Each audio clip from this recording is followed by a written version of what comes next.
दोस्तों, आज मैं फिर से एक नई रोमांटिक कहानी लेकर आई हूँ, तो प्लीज़ कहानी के अंत तक बने रहे।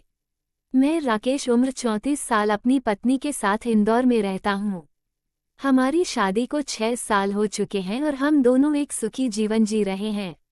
घर के कामकाज के लिए हमारे पास एक नौकरानी है जिसका नाम पूरबी है। पूरबी बहुत मेहनती है और जितनी मेहनती है उतनी ही सुंदर भी। उसका गोरा रंग, लंबे काले बाल और आत्मविश्वास भरी चाल हर किसी का ध्यान खींच लेती है। कई बार जब वह जब पोछा लगाती है या बर्तन धोती है तो उसकी साड़ी थोड़ी ऊपर हो जाती है और उसकी सुडौल टांगें नजर आती हैं। उस वक्त मैं खुद को संयमित रखता हूँ क्योंकि मैं नहीं चाहता कि वह असहज महसूस करें, पर मन तो घूमर चल ही जाता है।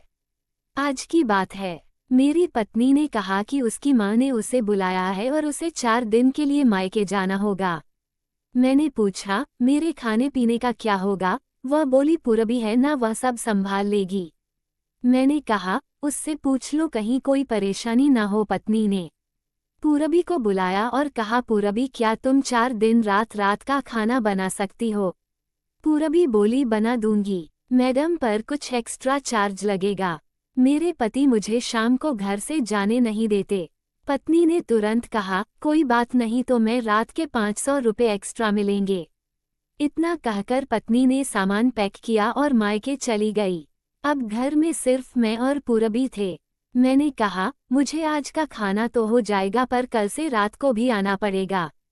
वह बोली, ठीक है सर, मैं आ जाऊंगी, और फिर चली गई। रात बड़ी मुश्किल से कटरी। ना पत्नी थी ना पूरबी। तन्हाई में नींद भी नहीं आई और सुबह उठते ही पूरबी काम पर आ गई।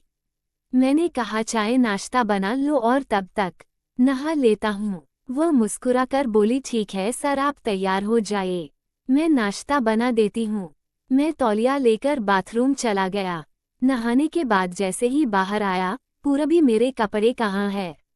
वह पास आए और कब कपड़े देने लगे तभी अचानक मेरा टॉवल खुल गया। उस पर बहुत शौक था और पूरबी की नज़र वहां चली गई जहां उसे नहीं देखना चाहिए था। मैंने झटपट टॉवल उठाया, पर उसकी आंखों की झलक ने मुझे भी असहज कर दिया। वह बिना कुछ कहे बाहर चली गई। मैंने जल्दी से कपड़े पहने और बाहर आया तो वह धीरे से बोली, सर, आज का काम हो गया। मैंने कहा, ठीक है, रात को आ जाना खाना बनाने। वह बस जी कह कर चली गई। दिन भर मैं वर्क फ्रॉम होम करता रहा। शाम होने को थी। मैंने बालकनी में खड़े होकर बाहर का नज़ारा देखा। काले बादल, तेज हवा और धीरे धीरे तेज होती बारिश। रात करीब 9 बजे दरवाजे की घंटी बजी। मैंने बोला तो पूरबी पूरी तरह भीगी हुई थी। उसके बालों से पानी टपक रहा था और भीगी साड़ी उसके शरीर से चिपकी हुई थी, जिससे उसकी पतली कमर और सुडौल शरीर साफ नजर आ रहे थे। मैंने कहा, पूरबी, इतनी बारिश में आने की क्या जरूरत थी? वो बोली, सर, यह मेरा काम है, मुझे आना ही था। मैंने कहा, जाओ कपड़े बदल लो। वह बोली, सर, मेरे पास और कपड़े नहीं है। मैंने कहा, मेरी बीवी की अलमारी से कुछ पहन लो। पूरबी बोली, सर, मैडम के कपड़े कैसे पहन सकती हूँ? मैंने थोड़ी सख्ती से कहा, मैं कह रहा हूँ ना जाओ वरना सर्दी लग जाएगी। वह चुपचाप कमरे में चली गई। थोड़ी देर के बाद जब वह बाहर आई तो मेरे होश उड़ गए। उसने मेरी बीवी की गुलाबी सिल्क की नाइटी पहन रखी थी जो उसके शरीर पर पूरी तरह फिट नहीं हो रही थी। उसकी पतली गर्दन, मुलायम बल और हल्का सा बदन नाइटी से झांक रहा था। उसकी आंखों में थोड़ी झिझक थी, पर एक अलग चमक थी। मैं उसे देखता रह गया। वह बोली, सर, ऐसे क्या देख रहे हैं? मैं चुप हो गया और बोला, कुछ नहीं, तुम खाना बना लो। वह मुस्कुराई और किचन में चली गई। थोड़ी देर के बाद उसे खांसी आने लगी। मैंने कहा, पूरबी, सर्दी लग गई है तुम्हें? वह बोली, सर, कुछ नहीं, ठीक हो जाएगा। फिर उसने जल्दी से खाना बना दिया।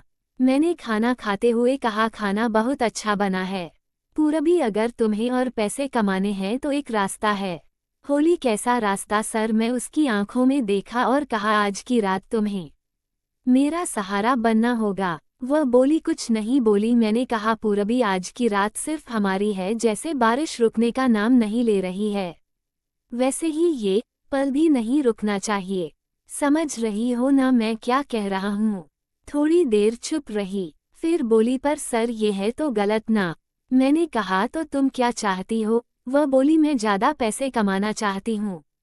मैंने उसका हाथ थामा और कहा तो फिर सब कुछ भूल जाओ और मुझे देखो, सिर्फ मुझे। मैं उसके और करीब गया।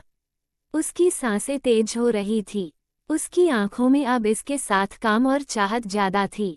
मैंने उसका हाथ पकड़ा और उसे अपने कमरे की ओर ले गया। वह बिना विरोध किए मेरे साथ चल पड़ी। बेड पर जैसे ही वह बैठी एक परी लग रही थी। मैं उसके करीब गया, उसके गाल पर हाथ फेरा। उसके सांसों में गर्मी थी और उसकी आंखों में मेरे लिए स्वीकार था। मैंने धीरे धीरे उसकी नाइटी की डोरी खोली, उसके नर्म होंठ रखे और मेरी धड़कनों से मिल गई। वह रात हमारी एकता की गवाह बनी, बारिश की हर बूंद जैसे हमारी कहानी को गहराई दे रही थी। मैं उसके इतने करीब था जितना कभी अपनी पत्नी के भी नहीं रहा। हमने एक दूसरे को पूरा महसूस किया। उसकी बाहों में जो अपनापन था, बस और मेरी जिंदगी का हिस्सा बन चुका था। हम रात भर एक दूसरे में खोए रहे और थक कर सुबह ही उठे। उसने मेरी ओर देखकर कहा, सर, यह बात हमारे बीच ही रहनी चाहिए। दुनिया वाले इसका गलत मतलब निकालेंगे। मैंने मुस्कुराकर कहा, ये बात हमेशा हमारे बीच ही रहेगी और अब से तुम्हें पैसे की कमी भी नहीं होगी। उसने बहुत खुश होकर गले लगा लिया। उस पल मुझे महसूस हुआ कि कुछ रिश्ते बिना नाम के भी बहुत गहरे होते हैं। तो दोस्तों, ये थी मेरी कहानी। आज की कहानी पसंद आई हो तो प्लीज़ लाइक और सब्सक्राइब करें। धन्यवाद। जय हिंद, जय भारत।